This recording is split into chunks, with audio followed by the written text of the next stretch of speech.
Morning students. आज हम पढ़ेंगे मैनेजमेंट ऑफ गैस्ट्राइटिस। अभी तक हमने पढ़ा था पिछली वीडियो में गैस्ट्राइटिस, उसकी ईटियोलॉजी, उसके टाइप्स एंड साइन सिम्टम। आज हम पढ़ेंगे मैनेजमेंट। तो देखिएगा मैनेजमेंट में अपन क्या क्या चीज़ें मैनेज कर सकते हैं गैस्ट्राइटिस वाले पेशेंट को। तो फर्स्ट चीज़ जो अपने सामने लिखी हुई है, लाइफ स्टाइल मॉडिफिकेशन। ऐसे पेशेंट का उसकी लाइफ स्टाइल में आप चेंजेस ला सकते हो, मॉडिफाई कर सकते हो। जैसा कि अगर कुछ पॉइंट हैं, वो हाई स्पाइसी फूड अगर इंटेक करता है तो उसको अवॉइड करना है। देखिए वो फर्स्ट लिखा हुआ है, avoid high spicy food, because high spicy food उसकी गैस्ट्रिक म्यूकोजा को इरिटेट करेंगे और गैस्ट्राइटिस होने के चांसेस और हो जाएंगे। तो अवॉइड करना है हाई स्पाइसी फूड। रेस्ट्रिक्ट करनी है एल्कोहल एंड स्मोकिंग। अगर वो पेशेंट एल्कोहल और स्मोकिंग करता है तो बिल्कुल बंद कर देनी है, रेस्ट्रिकेट कर देनी है। एंड थर्ड है, avoid excessive use of T and coffee. T और कॉफ़ी का जो यूज़ है उसको भी अपन को अवॉइड करना है, बिकॉज ये भी इरिटेशन का काम करती हैं। नेक्स्ट जो चीज़ है, पॉइंट है, वो है अपना फार्मेकोलॉजिकल मैनेजमेंट। तो फार्मेकोलॉजिकल मैनेजमेंट में कुछ अपन ड्रग्स हैं जो प्रोवाइड करवाते हैं गैस्ट्राइटिस वाले पेशेंट को। तो देखिएगा फर्स्ट जो अपने सामने लिखी हुई है वो ड्रग्स है एंटासिड। ऐसे पेशेंट को एंटासिड ड्रग्स दी जाती हैं बिकॉज HCl का सीक्रेशन ज़्यादा हो रहा है तो उसको डाउन करना है, क्योंकि HCl भी म्यूकोजा को इरिटेशन करेगा और वहाँ पे इन्फ्लामेशन और अल्सर कोज कर सकता है। तो एंटासिड प्रोवाइड करवाते हैं। सेकेंड है H2 ब्लॉकर। H2 ब्लॉकर भी ड्रग देते हैं। H2 ब्लॉकर भी ब्लॉक कर देती हैं HCl के सीक्रेशन को। ऐसे पेशेंट को PPI दिया जाता है। PPI मतलब प्रोटॉन पंप इनिबिटर। ये भी HCl को इनिबिट करने का काम करती हैं। एंटीबायोटिक्स दी जाएंगी। एंटीबायोटिक इसलिए देते हैं अपन क्योंकि देख रहे थे कि हेलिकोबैक्टर पाइलोरी नाम का जो बैक्टीरिया था वो वहाँ पे इन्फेक्शन कॉज कर रहा था और उस इन्फेक्शन की वजह से भी इन्फ्लामेशन हो रहा था। तो उस बैक्टीरिया को किल करने के लिए एंटीबायोटिक्स देंगे। ऐसे पेशेंट को एनाल्जेसिक देते हैं बिकॉज क्योंकि अपन देख रहे थे कि पेशेंट को पेन फील हो रहा था और पेन के लिए एनाल्जेसिक प्रोवाइड करवाएंगे। नेक्स्ट है फिनोथियोजाइन। फिनोथियोजाइन टैबलेट इसलिए देते हैं क्योंकि ये क्या करती है, treat the ulcer and inflammation. वहाँ पर अल्सर हो रहे हैं और इन्फ्लामेशन हो रहा है, ठीक है, तो इन्फ्लामेशन को डाउन करेगी और अल्सर होने से रोकेगी, ठीक है। नेक्स्ट है अपन के NG tube intubation. NG tube intubation मतलब नेजोगैस्ट्रिक ट्यूब अपन उस पेशेंट को डालते हैं बिकॉज वोमिटिंग अगर ज़्यादा हो रही है, ऐसे पेशेंट को वोमिटिंग होती है और वोमिटिंग अगर ज़्यादा हो रही है तो फीडिंग के लिए अपन नेजोगैस्ट्रिक ट्यूब से फीड देंगे उसको, ठीक है। ओरली वहाँ पर नहीं देंगे, नेजोगैस्ट्रिक ट्यूब के द्वारा फीडिंग दी जाएगी। ये तो हुआ अपने फार्मेकोलॉजिकल मैनेजमेंट। अब देखिएगा नेक्स्ट है नर्सिंग मैनेजमेंट। नर्सिंग मैनेजमेंट में नर्सिंग डायग्नोसिस हैं कुछ, तो आपके सामने पॉइंट टू पॉइंट लिखे हुए हैं नर्सिंग डायग्नोसिस। तो फर्स्ट जो डायग्नोसिस है वो रिलेटेड है पेन से। Pen related inflammation and infection. उस पेशेंट के अंदर स्टोमक के अंदर इन्फ्लामेशन हुआ है, इन्फेक्शन हुआ है और उस इन्फ्लामेशन और इन्फेक्शन की वजह से पेन हो रहा है। तो पेन को रिड्यूस करने के लिए अपन नर्सिंग डायग्नोसिस ये हुआ फर्स्ट, पेन को रिड्यूस किया जाएगा, वो अपन का गोल होगा। सेकंड जो डायग्नोसिस है, altered nutrition less than body requirement related to decrease nutrition absorption, ठीक है। अल्टर्ड न्यूट्रिशन, न्यूट्रिशन वो प्रॉपरली नहीं ले पाएगा, बॉडी में जो रिक्वायरमेंट होगी उसके हिसाब से, इसलिए क्यों नहीं ले पा रहा है, तो रिलेटेड डिक्रीज न्यूट्रिशन एब्जॉर्वेशन, जो एब्जॉर्वेशन रेट है वो डाउन हो चुकी है, ठीक है, उसकी वजह से बॉडी के अंदर न्यूट्रिशन की भी कमी आ जाएगी। तो ये अपन का सेकंड डायग्नोसिस होगा। थर्ड जो डायग्नोसिस होगा, to prevent the risk of complication. Gastritis की वजह से कोई और कॉम्प्लिकेशन ना हो जाए तो इसकी रिस्क को अपन को प्रिवेंट करना है, कॉम्प्लिकेशन को प्रिवेंट करना है, ठीक है। ये हो गया थर्ड डायग्नोसिस। नेक्स्ट जो डायग्नोसिस है अपने देखिएगा लिखा हुआ है, risk for fluid volume deficit. Risk for fluid volume deficit related vomiting. ऐसे पेशेंट को वोमिटिंग हो रही है और वोमिटिंग होने की वजह से फ्लूइड की कमी आ जाएगी बॉडी के अंदर, तो इसको भी अपन को मैनेज करना है। ठीक है।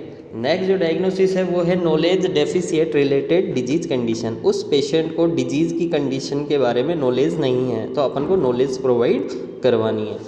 और जो 6 है वो है anxiety related hospitalisation and disease condition.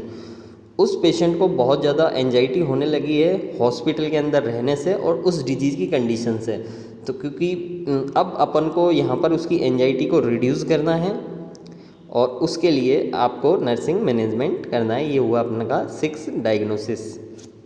तो देखिएगा सबसे पहला था फर्स्ट डायग्नोसिस अपन के पेन, ये लिखा हुआ आपके सामने। First diagnosis pen related inflammation and infection. तो अपन को यहाँ पर क्या गोल रहेगा नर्स का, तो नर्स का गोल रहेगा रिड्यूस द पेन। ये जो गोल है ये नर्स का रहेगा रिड्यूस द पेन, पेन को रिड्यूस करना है। अब पेन को रिड्यूस करने के लिए अब नेक्स्ट जो पॉइंट आएगा वो आएगा इंटरवेंशन। नर्स क्या क्या रोल प्ले करेगी, क्या क्या चीज़ ऐसी देगी जिसके कारण रिड्यूस हो जाएगा पेन। तो देखिएगा 1 बाई 1 लिखे हुए हैं आपके सामने। फर्स्ट पॉइंट इंटरवेंशन में डिक्रीज द फिजिकल एक्टिविटी।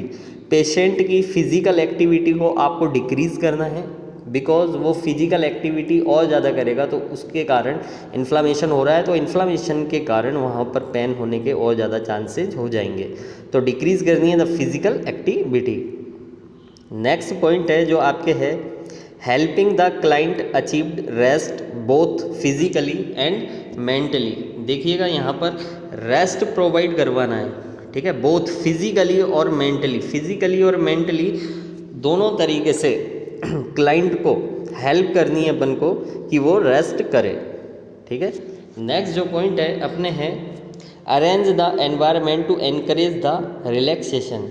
उस पेशेंट को अरेंज करना है ऐसा एनवायरनमेंट जिससे वो एनकरेज हो जाए रिलैक्सेशन के लिए, मतलब कूल काल्म एनवायरनमेंट आपको पेशेंट को प्रोवाइड करवाना है। नेक्स्ट देखिएगा prevent from initiation of alcohol, coffee, tobacco, caffeine, milk and food that discomfort. ऐसे फूड प्रोडक्ट आपको प्रिवेंट करने हैं, रोकने हैं। इनिशिएशन मतलब देना नहीं है खाने में alcohol, coffee, tobacco, caffeine, milk and वो फूड प्रोडक्ट जो उसको डिस्कम्फर्ट फील करवाएंगे, ठीक है। नेक्स्ट इंटरवेंशन है provide the analgesic as prescribed by the physician. आपको एनाल्जेसिक प्रोवाइड करवानी है। एनाल्जेसिक होती है पेन किलर, और पेन किलर प्रोवाइड करवानी है as prescribed by the physician, जो फिजिशियन के द्वारा लिखी गई है। अब देखिएगा नेक्स्ट जो डायग्नोसिस है, नेक्स्ट डायग्नोसिस है अपन का altered nutrition less than body requirement related to decrease nutrition absorption. Decrease हो गया है न्यूट्रिशन का एब्जॉर्वेशन, उसकी वजह से न्यूट्रिशन की कमी आ गई है बॉडी के अंदर, ठीक है। जितनी रिक्वायरमेंट है उस रिक्वायरमेंट में न्यूट्रिशन नहीं मिल पा रहा है, तो अल्टर्ड हो गया है न्यूट्रिशन क्योंकि एब्जॉर्वेशन रेट कम हो गई है। तो अब नर्स क्या रोल प्ले करेगी इसमें, तो देखिएगा गोल क्या होगा अपन का to maintain the nutrition requirement. जो उसकी बॉडी को रिक्वायरमेंट है उसको अपन को मेंटेन करना है। तो उसके लिए जो फर्स्ट इंटरवेंशन किया जाएगा, फर्स्ट इंटरवेंशन आपके सामने लिखा हुआ है, देखिएगा assess the nutrition condition of patient and nutritional status. आपको न्यूट्रिशनल स्टेटस देखना है और न्यूट्रिशनल कंडीशन पेशेंट की देखनी है कि किस किस इलेक्ट्रोलाइट, विटामिन्स की कमी आ रही है पेशेंट के अंदर, उसका रिकॉर्ड मेंटेन करना है, उसका स्टेटस आपको असेस करना है, ठीक है। नेक्स्ट देखिएगा administer the antiemetic drug to prevent vomiting as prescription. जैसा कि डॉक्टर ने लिखी हुई है कुछ एंटीमेटिक ड्रग जैसे ऑन्डास्टेरॉन दे सकते हो आप, जो कि डॉक्टर ने लिखी है तभी प्रोवाइड करवाई जाएगी। एडमिनिस्टर करनी है एंटीमेटिक ड्रग, और एंटीमेटिक ड्रग वो होती हैं जो वोमिट को रोकेंगी। क्यों? प्रिवेंट वोमिटिंग, ठीक है। और वोमिटिंग अगर कंटिन्यू होती रहेगी तो बॉडी के अंदर न्यूट्रिशन की रिक्वायरमेंट है जितनी उतनी नहीं मिल पाएगी, कमी आ जाएगी न्यूट्रिशन की, ठीक है। तो अपन को एंटीमेटिक ड्रग भी प्रोवाइड करवानी है। नेक्स्ट देखिएगा, modify the diet of patient which do not irritate GI mucosa and not produce excess HCl secretion. एक तो आपको वो चीज़ें नहीं देनी है पेशेंट को जो कि उसके HCl के सीक्रेशन को बढ़ा देंगी, या फिर GI म्यूकोसा, ठीक है, गैस्ट्रोइंटेस्टाइनल म्यूकोसा को इरिटेट करेंगे। तो मॉडिफाई करना है आपको डाइट के अंदर। नेक्स्ट देखिएगा, the diet include fruit juice green leaf vegetables and high calorie diet. आपको हाई कैलोरी डाइट देनी है पेशेंट को, फ्रूट जूस देने हैं, ग्रीन लीफ वेजिटेबल्स प्रोवाइड करवानी है। नेक्स्ट है, provide the small and frequent meal to patient. आपको स्मॉल अमाउंट में फूड प्रोवाइड करवाना है और फ्रिक्वेंट मील देनी है, मतलब कम मात्रा में ज़्यादा बार पेशेंट को आपको खाना प्रोवाइड करवाना है। अब है अपन के थर्ड डायग्नोसिस, ठीक है। नेक्स्ट डायग्नोसिस है, to prevent the risk for complication. Gastritis होने की वजह से कोई और कॉम्प्लिकेशन पेशेंट के अंदर हो नहीं, इसलिए अपन को रिस्क को रिड्यूस करना है, प्रिवेंट करना है। तो गोल क्या होगा, रिड्यूस द कॉम्प्लिकेशन। कॉम्प्लिकेशन होने की रिस्क को आपको रिड्यूस करना है। तो उसके लिए नर्स क्या क्या इंटरवेंशन करेगी, तो देखिएगा, फर्स्ट इंटरवेंशन है monitor the development of complication. सबसे पहले आपको मॉनिटर करना है कौन सा कॉम्प्लिकेशन होने के चांसेस ज़्यादा हैं, ठीक है। नेक्स्ट है मॉनिटर वाइटल मैनिफेस्टेशन। मॉनिटर करना है वाइटल साइन, टेम्परेचर, BP, ये सब आपको मॉनिटर करना है। Monitor the client for perforation, haemorrhage, assist the abdomen for pain, tenderness and rigidity. आपको मॉनिटर करना है परफोरेशन तो नहीं हो रही है वहाँ पर, ठीक है, म्यूकोसा के अंदर कुछ छेद तो नहीं हुए, उसको छिद्र होने को परफोरेशन बोलते हैं। हेमरेज वाली कंडीशन तो नहीं है, ब्लीडिंग तो नहीं हो रही है। Assist the abdomen for pain, tenderness and rigidity, ये सब चीज़ें आपको देखनी हैं। नेक्स्ट है intervention, report the physician immediate if any sudden complication occur. यदि कोई भी सडन कॉम्प्लिकेशन उस पेशेंट के अंदर होता है तो आपको इमीडिएट फिजिशियन को रिपोर्ट करनी है।